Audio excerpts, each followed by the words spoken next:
you don't necessarily need to say a word to get what you really desire from your husband or boyfriend. You see, some time ago, when I was with an ex-partner and we were preparing to go to bed together, he was taking his sweet time on the laptop. And after a few minutes, I was really irritated with him. And inside my mind, I was like, why is he not coming yet? Is he not noticing that I'm waiting for him? How inconsiderate of him, etc., etc.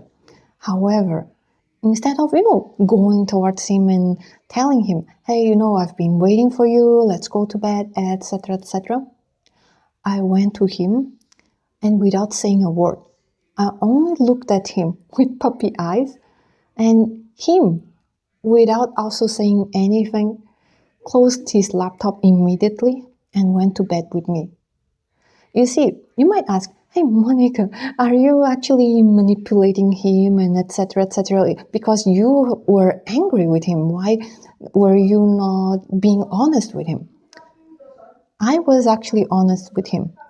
And I was honest in this way, is that instead of going with him with the angry energy, I actually tapped into my heart in that moment. Like, okay, I know that I'm irritated with him, but what is it that I'm really feeling inside of me?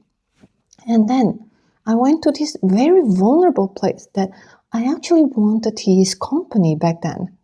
And when I was be able to see beyond my own anger and understand what I really desired, then I went to talk to him with all this desire that I'm feeling inside. That's how I could do the puppy eyes, because I can tell you, if I were to manipulate him, if I weren't really feeling this vulnerable desire and I was actually still in my anger, my eyes would look nothing like puppy eyes. They might look like, I don't know, Doberman eyes.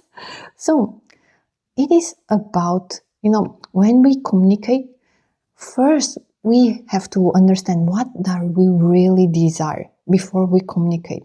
And that's how we shift, and not by learning about those manipulation skill, the scripts and etc., or be the black hat, but actually tap into our vulnerable hearts and ask, what do I really desire from him right now in this moment? Because I can tell you, the moment your energy shifts, the dynamic in the communication shifts.